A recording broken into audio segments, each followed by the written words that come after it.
Welcome to Money Convos, where we discuss personal finance and investment tips. We're committed to helping people create wealth and achieve financial freedom.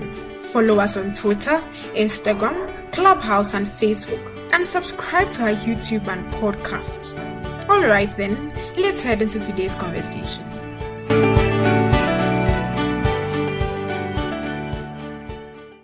Hi, Adam. How you doing? Hello, Elikem. I'm good. Yourself? I'm great, Charlie. Great. Nice. What we'll do is let's just wait for a couple more moments for people to come before we start. Sure. Okay. Hi, welcome. We'll be starting in a couple of moments. Just waiting for our guest speaker. Hi, Adam. I'm gonna send you a number. Please just check on Courage for me. Yeah. Oh, okay. Anyway, well, we can start while we wait for Adam to check on Courage. Hi, everyone. Welcome to today's conversation. Interesting topic. When we thought our problems were not over, more news kept coming in. Maybe let me bring you up, check up on you. In fact, it's been a while since we had a one-on-one, or maybe this weekend we should catch up. Maybe I've sent you a request, so please check on your notifications. Or you can just request the mic to join. Oh, you're in the gym. Okay. Thank you everyone for joining. Just give us a couple of moments. We'll start in just a second. I'm sure you are itching to know what's going on with cocoa bills. Or if you've not heard about what's going on, at least this will be some good education for you. Okay. Adam, are you back? Yes. I got in touch with him. He should join us too. Okay, great. Okay, so we have Courage joining us. All right, Adam, how you doing? Oh, doing good, Charlie. That's nice. Courage, how are you also doing? I'm great. These days, you're working overtime. Last week we called on you. This week too, we are calling on you. Yeah, so the economy is not behaving as well. The economy is not behaving itself, so we need the economists to come and explain these things for us. Good evening to everyone on the call. Good evening. Okay, so so today's topic is about cocoa bills, right? And thank you all for waiting patiently for us to get it started. We're going to be talking about cocoa bills. I'm sure last week people heard there was a default, and these days people understand default. It's not like back in the day that no one knew what default meant. So now when people hear default, or basically there's an investment you can't get your money, Charlie, people are getting very jittery. Just yesterday, I met another Ghanaian. We were talking, and she asked what I used to do before I came to school, and I mentioned it. And she passed some comments, and I was like, you know what, it's okay. Let's change the subject. Okay, let's just change the subject, because some people are not ready to try to understand, and they're already passing their comments. Or maybe it's a joke. That one too is there, but Charlie, when the times are hard and people's serious matter, you're trying to joke with it, becomes a whole different thing. So right now, when people hear these kind of words, default, or we can't pay, everybody's on high alert, very high alert.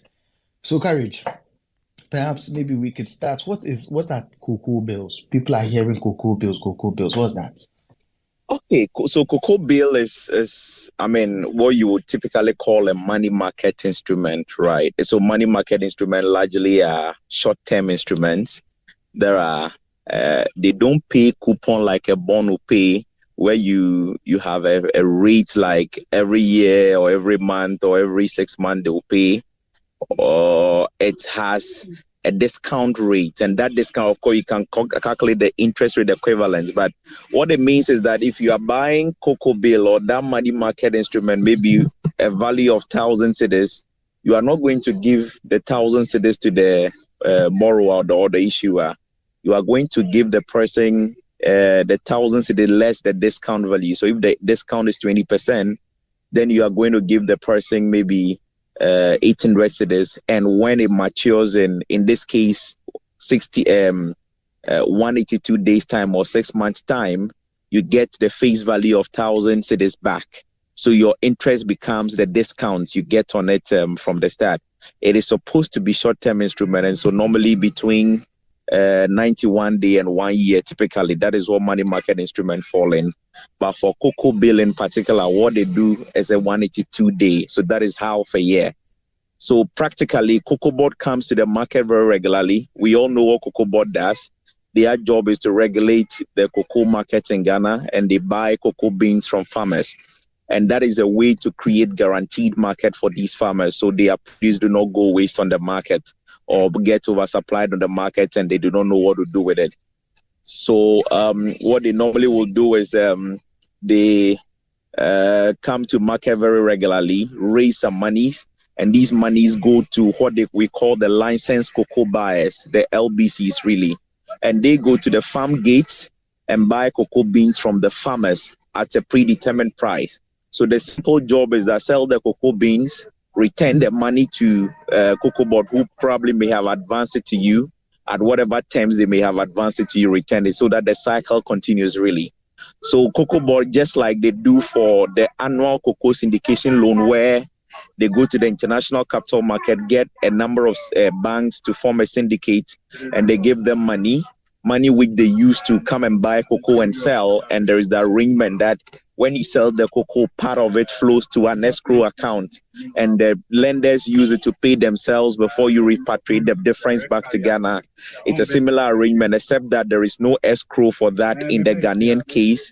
And so you lend, and then they keep rolling over at every maturity to keep buying cocoa beans from the farmers really. So that is what the cocoa bills is about. It's supposed to be a short-term instrument where Cocoa Board raise money to buy cocoa beans and sell, and the proceeds is supposed to come back into paying the investors their investments. Okay, great. Yeah, that's a good explanation of what money market and money market instruments are, and what Cocoa Board does. Perhaps for some clarification for our audience, when you hear instruments, especially in the investment space or finance space, just an instrument is just an investment. Okay, another word you may hear is security. So when you hear security, just know that it's an investment. Okay. Another thing also, just for you to know, money market means an investment that is expected to last for less than a year. So 91 days, that's 3 months. 182 days is 6 months. Sometimes you have 270 days, that's 9 months. So it's just supposed to run for less than a year. In fact, the government of Ghana used to have a 1 year paper, 1 year instrument or 1 year investment. Then they changed it to 364 days so that it's a bill. And that one, they treat it differently like the bill. They treat it like as a bill rather than if it's a bond, they have to pay interest every 6 months. This one, like Courage was explaining, they wait till it matures before they pay. Another similarity we can draw with cocoa bills and something we already know is treasury bills. Imagine the 182 day treasury bill, 6 months treasury bill is similar to the cocoa bill. All right. The key difference though, which actually makes a world of difference, is that with the treasury bills, you are lending the money to the government. But with cocoa bill, you are lending the money to Cocoa Board.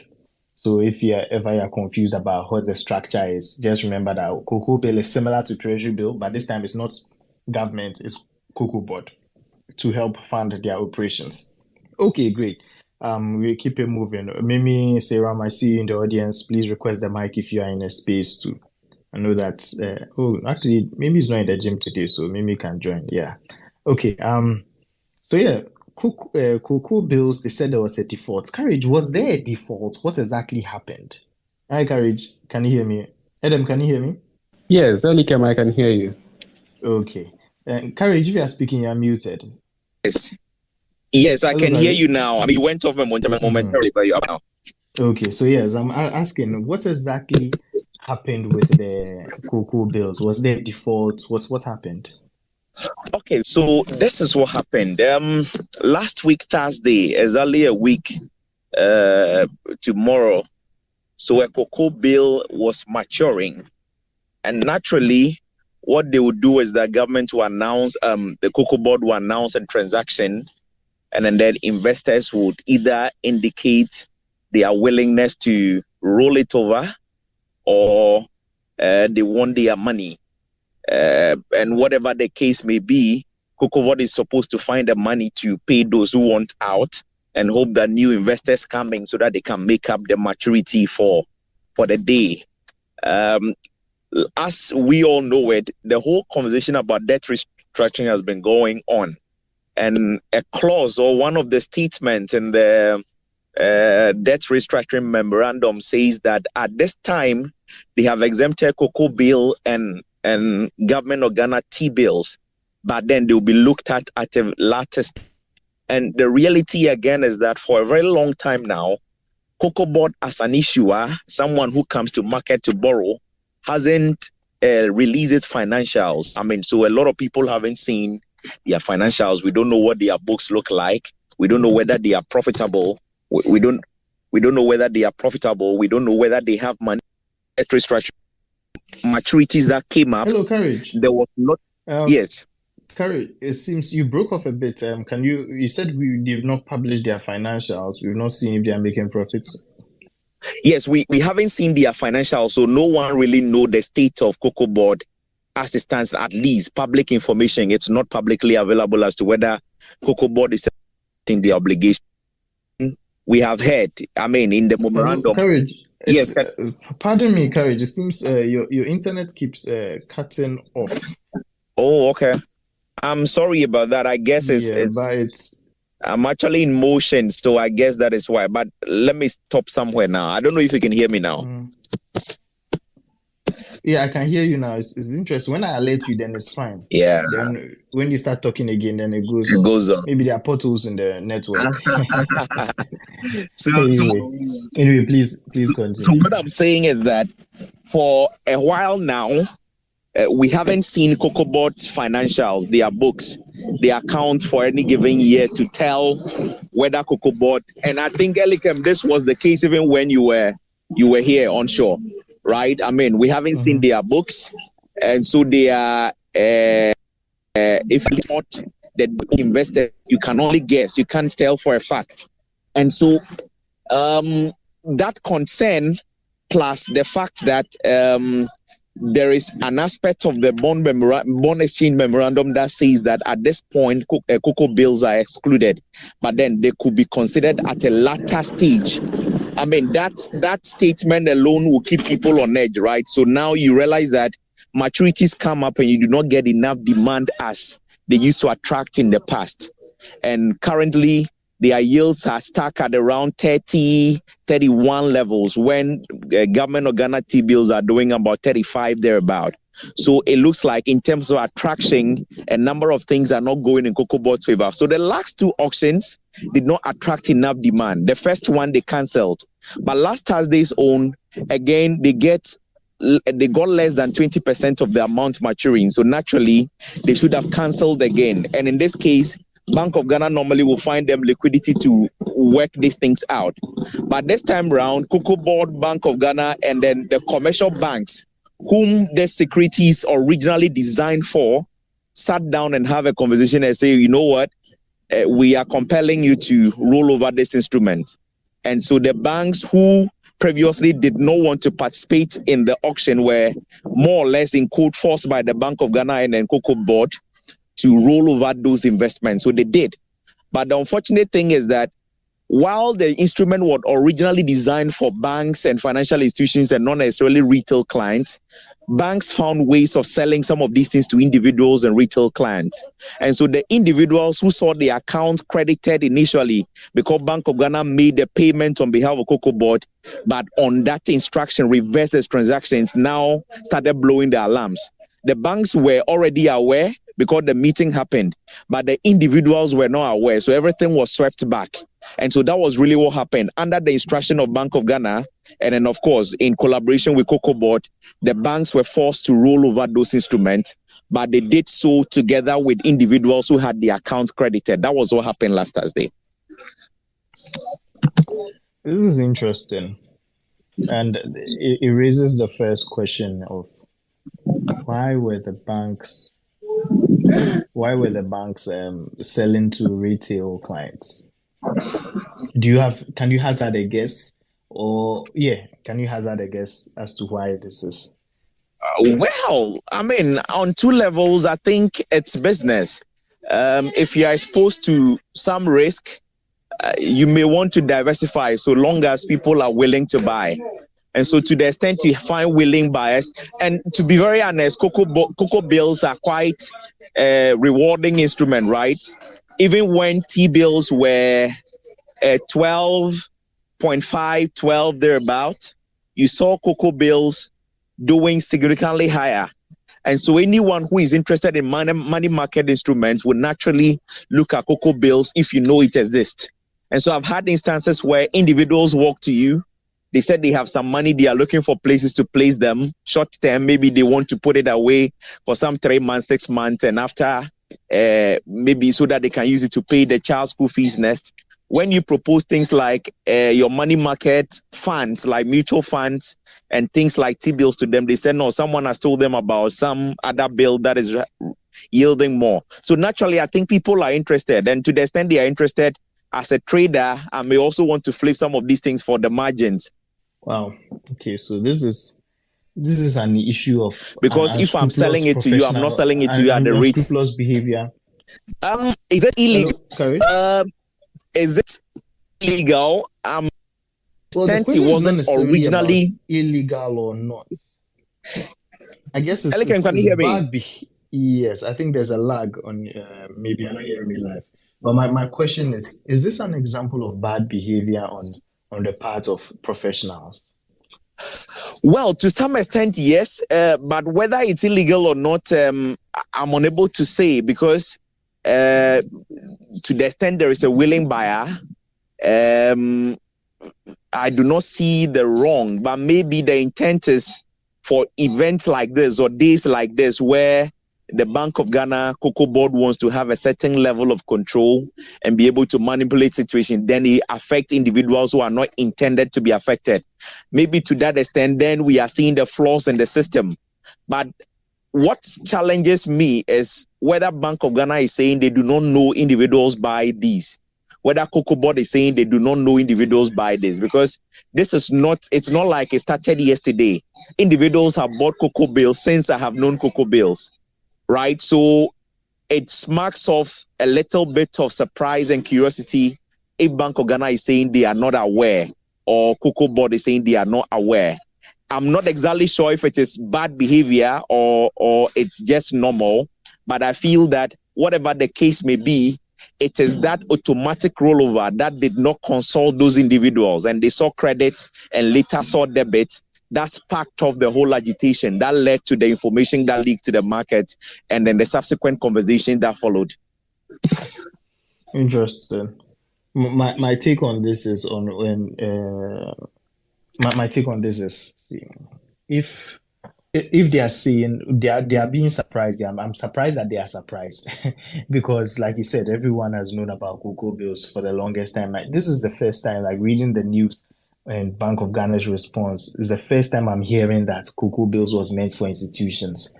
It's like we have all these structures in place, and we are not enforcing the structures. We are not following the structures. We are just allowing things to go, and then when things hit the fan, that's when everything gets so bad, right?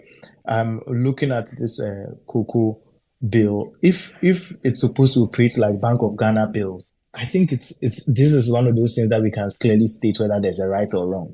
Because anyone who tries to trade a Bank of Ghana bill knows it's wrong. If you are trying to trade it to retail people, you know it's wrong. So if the Bank of Ghana is saying that in the structure of cocoa bills is similar, then them also trading it is just wrong. Just that I think it's people have just turned a blind eye to these things for the longest time. And retail investors wouldn't know because they go to the banks and ask for investments, and the banks are selling these things to them. So right now, like considering my context or our context here at Money Convos, I'm just wondering what are some of the questions that we should be asking as investors, individual investors, of the professionals, so that they don't lead us the wrong path. And I struggle. Like, I honestly expected better from Bank of Ghana. I thought they were a better regulator and they could protect the consumers. But if they allowed some of these things to happen, it's just, especially in these times when confidence is eroding, is a tough one to hear. Adam, do you own any, or well, maybe you may not want to. You can answer it or not. I've never owned cocoa bills.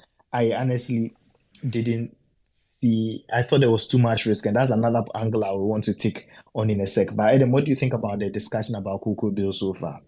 Yeah, Elikem, I I don't know whether I should say thankfully I don't own any cocoa bills, and but I've considered it before, and honestly, it's very, very, very, very surprising to me that BOG came out to say like it's not meant for retail investors because, like you are saying, for the longest of time that I started getting aware of marketable securities that are available for retailers and retail investors and what have you.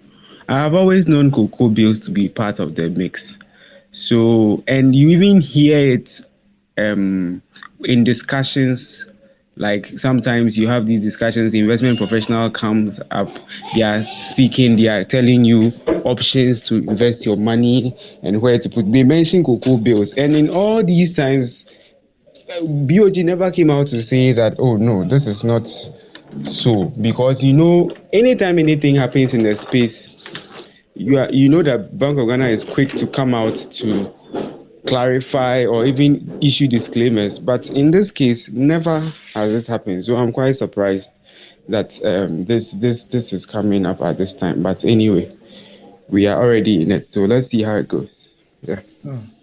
It is a very good observation you made. It didn't even dawn on me. Bank of Ghana likes to issue disclaimers, and they never issued a disclaimer about this all over these years.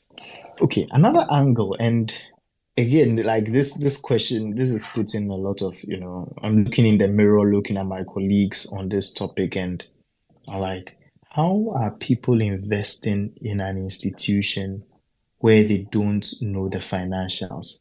I never owned cocoa bills. I never bought cocoa bills for any of the funds I managed or any of my clients. Never encouraged anyone to buy cocoa bills. Part of the reason was I did not know about cocoa. I did not have enough information about cocoa board. So as a professional, I can't make some of these decisions. We'll get to quasi-government bonds in a sec, and it's a similar story. So, Courage, do you know do you know about any rationale behind like analysis that people have done, or like you use the word public, it's not public information? Do you know maybe they show their financials to certain select people, and it's based on the trust of those people? Maybe when they are doing the roadshows, they show it to these international banks or something. And once we say that, okay, if the international banks have seen it and they are okay, then by proxy, we are all okay with it. Like, what's your thoughts on how such a thing gets green lighted? Elikem, I was off a bit. I don't know if that was meant for me. I just came back on. Yeah, would you like me to repeat the question?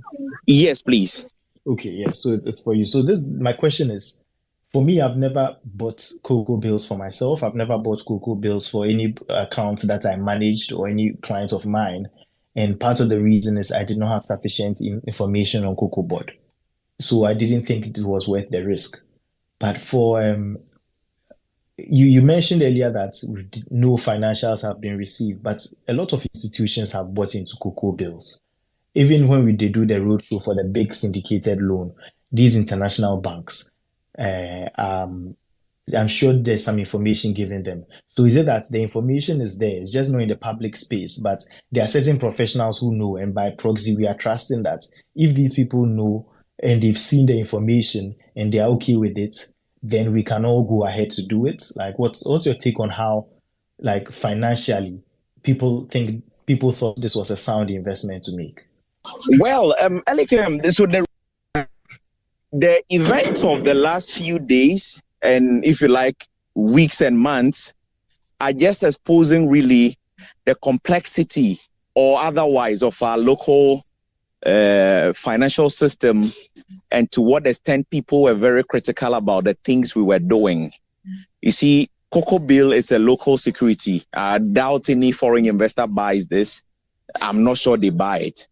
And so the reality is that what assessment goes into it? And I ask myself, will Bank of Ghana accept that an easy way, or any other financial institution that is an issue on the market who has a program running doesn't show financials for a year or two, and they will allow them to, will any regulator start from their entities, and then even the investment guidelines and what they prescribe as you can invest in or not investing cannot fly in the face of it, really. So to the extent that the Bank of Ghana is the issuer of this security, and the banks are allowed to participate in it in huge volumes, practically very regularly, without financial any proper scrutiny of the books of this company and all of that, just goes to say, to what extent do we add complexity to the decisions, investment decisions we make?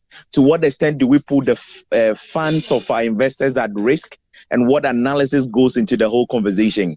Yes, the Eurobond bit, we can all agree that, okay, the Black Rocks, the Citibanks, and the others, if they are comfortable, and of course, it's a wrong assertion, but they will look at the most important things: the credit risk, ability to repay, your debt sustainability analysis and stuff like that, your growth momentum and all of that. And when they are convinced, they will.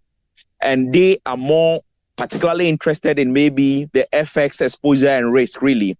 Once they are okay with that, they are not particularly concerned about inflation. They may not be too concerned about the local politics and all of that, really. So to some extent, the securities that everybody buys, the foreign guy's decision could be a good decision for all of us. But for the ones that are locally created, question is what analysis goes into our decision to buy or not to buy. And me, if I'm a fund manager and a credit like Cocoa Board is presented before me where I can't tell how they are making money or what losses they are making or not, I don't touch it in the first place. But you see fund managers buying this into their books. You see individuals buying this without practically any information. And you say, so as investment for the sake of it, or it has to contain or involve some rigorous analysis that should determine which credit is good or not. For instance, what has engaged my attention in the last few days on a personal level and professional level is to find alternatives outside Ghana. And I have had to read tons of materials from the IMF, from the Economic Intelligence Unit, different that go to different websites just to authenticate whatever information we have on a country, whether it's credible going to in the first place and what the risks are. And that should be the standard for every credit that you intend to go into. So to the extent we were happy buying them without appropriate information, smacks off or ask questions about the quality of work being done even among some of these financial institutions and how credible we can take them, really. Charlie, courage. It's a really dark day, man. It's a really dark day. Like I didn't even come to this conversation with some of these thoughts, but just hearing the explanations and how it's and the thinking behind some of these actions and how they played out. Like, we are going through a lot of economic challenge in Ghana right now, and I don't like it when I hear the word unfortunate, but let's be real. I think we need to sit up as Ghanaians. Some of the problems that we are having right now, we walked right into them. We caused them ourselves, especially our leaders. Like, our leaders really mess these things up. We have professionals that we trusted, and they've cut certain corners, and we've gotten into these situations, especially with this. Like, as investment professionals, we could make investment decisions and they may not go well. But every time I made an investment decision, I needed to write a report. The SEC would come and audit it. The Securities and Exchange Commission will come and audit this. And I recall I instituted some of these processes back where I worked, like 2-3 years ahead of regulation actually requiring it. And when some of these financial institutions were closed down, that was part of the reasons why they made investments without proper course.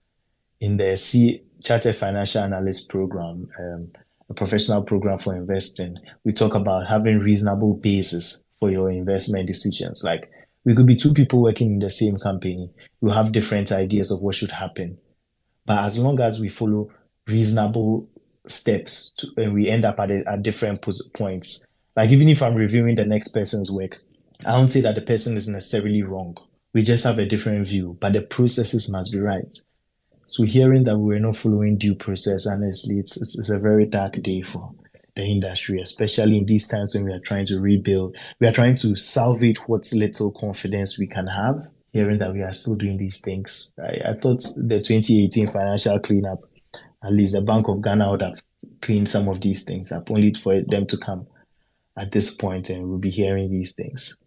I think we just need to set up as the Ghanaian people. We need to have better standards for ourselves. We need to conduct better due diligence. We need to ask in all aspects of our lives. In this particular situation that we are in, this large scale problem, I don't dispute that it's on our leaders. It falls squarely on our leaders, and they've really disappointed us. But I also believe in charity begins at home. If we start as individuals in our own homes, in our small groups, if you are managing a team of 1, 2, 3, 4 people holding high standards, we'll realize that the whole nation will be better. Of course, that's a heavier lift, and usually I end up in arguments with people about how feasible this is as a strategy. But I always got people who always say I'm demanding too much, or my standards are too high, and we really need to demand more from people. And maybe if you're in a position to speak about, I'll encourage you to speak up. I'm trying to figure out what questions can we ask of our professionals to make sure that they are really giving us the good advice. Courage, sorry, let me mute. Okay, all right. Courage, can you please mute? Yeah, okay, good. Yeah, so okay. It's a good comic relief. I think Courage keeps unmuting. Courage, can you please mute? Okay. Okay, great. Yeah. So anyway, moving along. It's just in summary. I think we can do better. We can really do better as Ghanaian people, and then we can then demand even more better from our leaders. Something that's related. Speaking of these kind of investments, we understood that Cocoa Board is different from the government. And yet, when this restructuring has come, we are talking about government. There've been other issues of securitization. Some of these terms may be different. Some people may not know these terms. But you may have heard about ESLA, Energy Sector Levy Act. They created a bond such that the proceeds of the tax revenue that was created will be used to pay off that bond. Monies were taken to issue a bond. The government came to the public, said, well, the investing public, give us some money, we have to settle certain debts. They are ballooning. The longer we wait, the more expensive it's going to be. So give us the money up front and we'll pay you interest over time. It's more sustainable.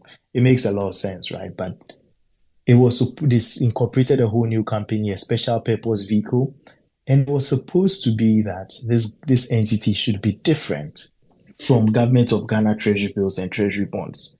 Another thing came up, was it Dachi? Then there's a Get Fund. So I think there are 2 or 3 of these. I encourage you can correct me if I'm wrong. I never invested in these investments for my clients. Other people did, other fund managers did. But for me, I just said, look, in as much as I want the markets to develop, okay, it's like, we invest in the treasury bills. I get it. We need new investments, new types of investment, but they should be proper private sector, not the government coming with a different mask, But securitization has some benefits, yes, but this is untested. This is untried. And also they are bringing on a certain level of risk that I didn't think that the coupons on them were going to compensate us sufficiently. So I didn't invest for many years. Other people invested. Sometimes the interest rates will go up, and then I was like, hey, Charlie, should I do this thing?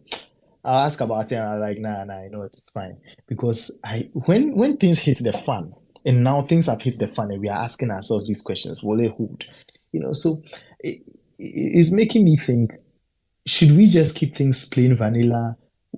Do people properly understand the structures that they created? So Courage, I'm curious, what's your take on quasi-government bonds like ESLA, Dachi, the Get Fund one, those ones? Okay, so and pardon me if you're in the audience and you've not heard about this, because usually they go to larger clients and larger institutions about them. Perhaps Courage, you can explain what a quasi-government bond is, and then. Okay, so thank you, Elikem. So really valid point you are raising. They've only become complicated maybe because we are talking about Ghana, and of course we are now in difficult what should be or what shouldn't be. But quasi-government, it is not purely the government. Courage, sorry, I think you may have to start Yes. again. There's some breaks in your internet. Maybe you need to shift small. If you are standing on your left leg, maybe you want to switch to your right leg. Is it better now? I think it is. Okay, all right, sure. Thank you. So quasi-government is basically an entity that is related to government in some way, but not exactly or not fully. So an institution like Cocoa Board is supposed to be a government institution. Government appoints, I think, the director and things like that. But Cocoa Board is supposed to be a corporate entity doing a certain defined business and have its own proceeds. They are supposed to pay themselves from what they do. So like DVLA and stuff, they will be weaned off state subvention. But then the thing is that for an institution like Cocoa Board, the state bears the ultimate responsibility, because if something goes wrong, for whatever debt they go to the market to borrow, be it the syndication or the local one, if ultimately they fail and they are unable to pay, the responsibility lies with the state. And so we call it sovereign guarantee, either partial or total for some of them. So these Cocoa Board bills, they some way, somehow have contingent liability. Contingent is something that you are ultimately responsible where it's due, and the person that is in charge is not able to, then the responsibility comes to lie with you. It's the same as ESLA, and it's the same as, so ESLA, the reason it's an issue is that ESLA, like Elikem explained, we owed some debt in the energy sector, call them legacy debt, years of subsidies on petroleum and all of that. And then we have decided that going forward, we have deregulated the market, we won't accumulate arrears again. But the arrears we have created, it is debt we owe to these energy suppliers and petroleum marketing companies. So let's put a tax on every liter of fuel we buy, call it extra levy, and then we can accumulate money over time to pay these people. And so under the SWAL government, they were, as and when they mobilize money on that tax handle, they go to pay the creditors. So it was a tax revenue that adds up to the revenue of the nation. This current government came and felt like, if we want to do this like this, it could take 10 years, 20 years. If we are not done paying, these companies will still be real. Why not we securitize? By securitize, they mean that, okay, we can ring fence this money, this tax revenue, and then go on the back of it to issue a bond. When we do so, we'll get the money up front to pay this. Okay, I think we may have lost Courage. Courage, can you hear me? So that they can use whatever revenues we've ceded to them to go ahead and pay the coupons and retire these bonds when they mature.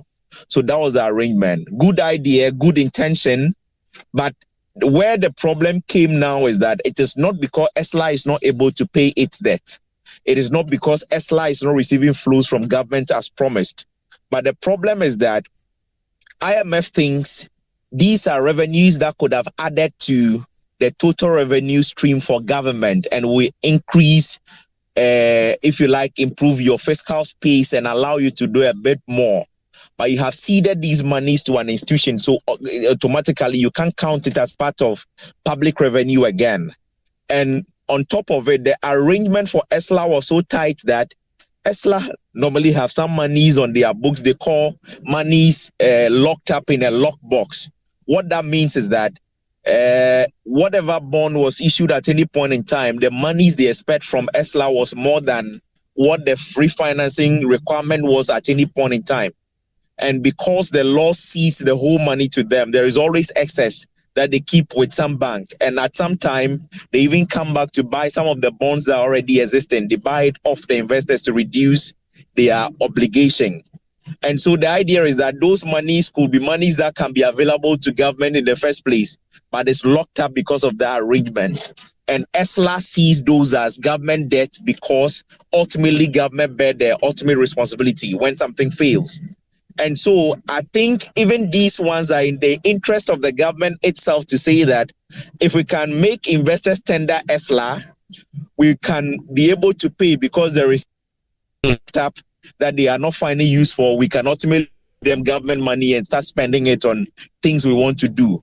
So these were government motivated, and that is why structures like ESLA seem to be like in jeopardy now, not because they have defaulted, not because there is any risk to repayment or ability to pay, but it is because one, IMF sees this as government debt ultimately, and the government itself have interest in that money locked up.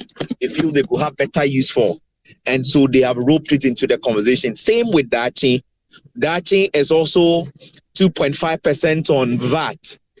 That makes up the 17.5% VAT rate we knew. It was 12.5 standard VAT, 2.5 get fund levy, and 2.5 I think national health insurance levy. So that 2.5 component, which is get fund levy, has been ceded to a corporate entity incorporated Dachi SPV, and on the back of it, they issue bonds. The reason they did that was government introduced free SHS, and there were 2 batches of students at some point that were writing WASI at the same time, and they were supposed to progress to the university level. The double track became an issue of infrastructure. So why not we seed that portion of Get Fund 2.5 to an SPV, raise money up front to build some classroom blocks, dormitories and stuff like that for these students so that the problem will be solved. That was what it was. The monies coming from that 2.5 levy is enough to pay the debt that was issued. But again, similar to ESLA, there are monies being locked up in a box because the law cedes the whole amount to the SPV. And government has interest in there. IMF thinks government bears ultimate responsibility. That is why some of these things are being subsumed under government debt now. That is an issue.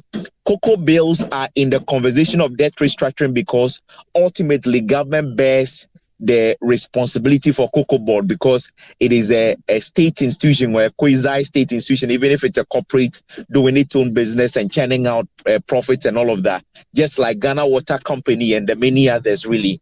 That is why they got into this conversation.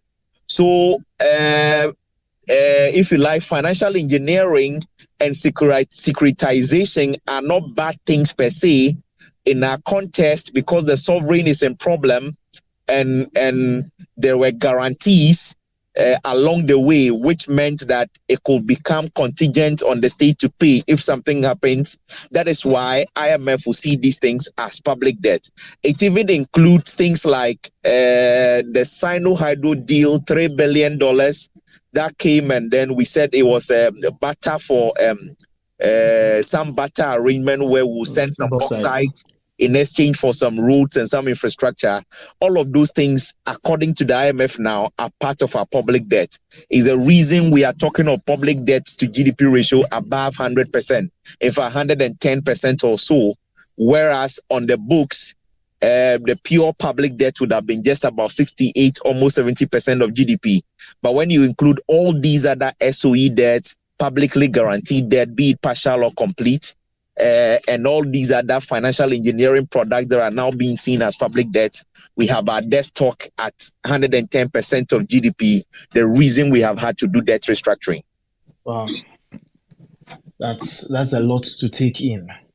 So, so to kind of summarize it, what I got from what you were saying is some of these things that were done, the securitization, they were good. They were necessary given as conditions. If we wanted to pay off those debts sooner than later, it was necessary to do it that way. It just becomes an issue of how did we manage these processes? How did we manage our general affairs? And because we didn't manage our general affairs so well, we've gotten into such a bad situation that even things that should have been good are now being made to look bad. Is that a nice summary? Yes, it is. And so it's just in responding to your initial question as to whether we should just go plain vanilla. I said all of these things to mean that they were not bad arrangements, and already the market is short of options, right? So these things are not necessarily bad, but it is our peculiar circumstance as a nation all of that. That is bringing us into these kind of conversations. So by all means, if there are creative ways and there are no complicated products on our markets, really, these Dachshund bonds and ESLA arrangements, the only complication it brought was a back-end amortization. That is a term that may scare you, but what it means is that initially all the bonds that were issued, you wait till they mature, then you pay everything, the principal plus interest, call it bullet. But back-end amortization means that at some point before the bond matures, you start paying the principal. That was perhaps the only complication that came with it. But even that, its valuation became a problem for most fund managers until they got used to it. And even from the pure corporates, we wouldn't have been in a situation now where T-bill is the only, if you like, plausible investment option available given the situation happening. And so by all means, as arrangers and as people working in corporate finance and advisory space, we need to try to create diversified products to include even pure corporates so that they can be options. And those Dachshund and ESLA transactions were, if you like, perfect transactions until government started having problems. Okay, great. Thank you for that explanation. Okay, so let's bringing the discussion towards the end. In summary, or on the topic of cocoa bills, are we okay? Like, do people need to panic? Will they get their money? Will they get their money on time? Like, what's happening? Yeah, so that is the conversation we need to keep having now, and all wait to see what happens next. Because the reality is that I have maintained severally, on different platforms, that Cocoa Board is just one auction failure away from default. And why I say that is for the reasons I explained earlier. Now, they have had a situation where people were forced to roll over. Okay, so the question is, will we keep forcing people to roll over? Assuming now you even exempt the individuals that are invested in these cocoa bills, what if the banks do not roll over willingly? Will Bank of Ghana continue forcing them to roll over? Because clearly we can see risk. And with all of this that happened to Cocoa Board, chances are that the T-bills, Government of Ghana T-bills itself, might suffer from some of these things where you see appetite wane, because then people are like, if even Cocoa Board is failing, how much more government own pure debt? Because all these things are assumed now as government debt. And so if Cocoa Board is failing as a government debt, then the Government of Ghana's T-bill also, probably chances are that things might not go well going forward. So you may begin to see some gradual withdrawal. The only positive for this is that there are very limited options on the market for even individuals and firms alike to participate. Maybe that is the only reason where you see pension funds placing something with Government of Ghana and cocoa bills and stuff like that. The people that are most concerning were the individuals. They were agitating, which led to even the news leaking. They use Cocoa Board's deposits with the banks to pay the individuals, not everybody, just the individuals. And so I don't know how much and how long they can keep with that deposit. Each Cocoa Board maturity that is coming up, I see about 2 or 3 in February, and there are more ahead. I don't know, and there is about 8 billion in total outstanding now on cocoa bills. I don't know how much deposits the Cocoa Board has with these banks that can be used to pay off the individuals, and I don't know how they are going to manage the banks and then the other corporate institutions that are invested in them going forward. It is an uncharted territory, and so we all observe what happens at the next maturity, really. But clearly, confidence is dented, and you may not see as much participation going forward. That's interesting. Confidence is dented. Okay, but at least we have some clear direction for those who were expecting their money last week. At least there's some respite that they'll be getting their money. We just have to keep our eye on the situation for the rest of the maturities that will be coming up this year. Okay, thank you so much, Courage, for sharing that. We'll be wrapping up this conversation today. We've talked about cocoa, and that has got that's It's similar to treasury bills, but this time the entity that you are lending the money to or you're giving the money to is Cocoa Board, and they use the money to conduct their operations. For beyond that, we were thinking also about other quasi-government bonds. That's bonds or bills issued by other entities that are related to the government in one way or the other. Either the government owns that entity, or it's like a bond that was created from a certain stream of tax. For example, the ESLA bond, Energy Sector Levy Act. So yeah, we've been looking at the nuances with these and how the whole IMF situation is making us sum up all our debt and include all these different bonds that we normally wouldn't have thought about.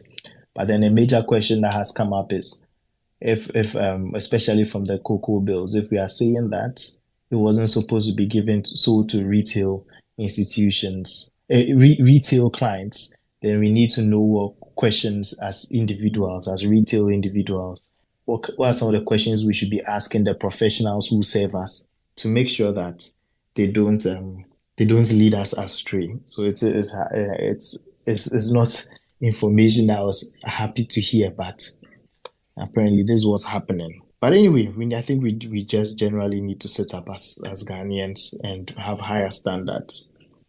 Anyway, Adam, I think that's about it for me. Do you have any comments on what we've learned from Courage today? Oh, I think he's done justice to the topic and explaining all the fact that you can have very good arrangements, but some one or two things can actually mess them up. So I think probably going forward, we should all be looking at what information we ask our professionals when we are going to invest in any of these things. And for me, it's instructive to know that the Cocoa Board hasn't issued its financials for a while now. So such a basic information that is needed to make decisions, it begs the question why that has not been done yet. But I think we have learned good lessons, and going forward, I hope we are able to feed all these into our decision-making processes as we go forward. As much information as we can gather, so we make very informed decisions. I think it's very, very, very important. So thank you, Courage, for the insights you brought. Yeah. Okay, great. Thank you so much, Courage. We've learned a lot as usual. To anyone who just joined the conversation or joined late, feel free to go on YouTube to look out for this conversation. It should be uploaded by Friday, or you can still listen to it here on Twitter. Just replay the audio, any part that you missed, it will be there. Follow us on Facebook, Instagram, Twitter, and also on YouTube. Just and don't just follow, don't just subscribe. Tell somebody about it. Come to somewhere that we talk about financial literacy with no strings attached. We are not trying to sell you any investments, So we just want you to be well educated to make certain decisions. Also on Instagram, follow Investment Friend on Instagram. They also give personal financial coaching to women. So even if you're not a woman, at least follow it. Let the women in your life also see it because you follow it and show up on their feeds. All right. Thank you so much. Catch you here again next time, next Wednesday at 6 p.m. GMT. Thank you for your time. Do take care. Bye.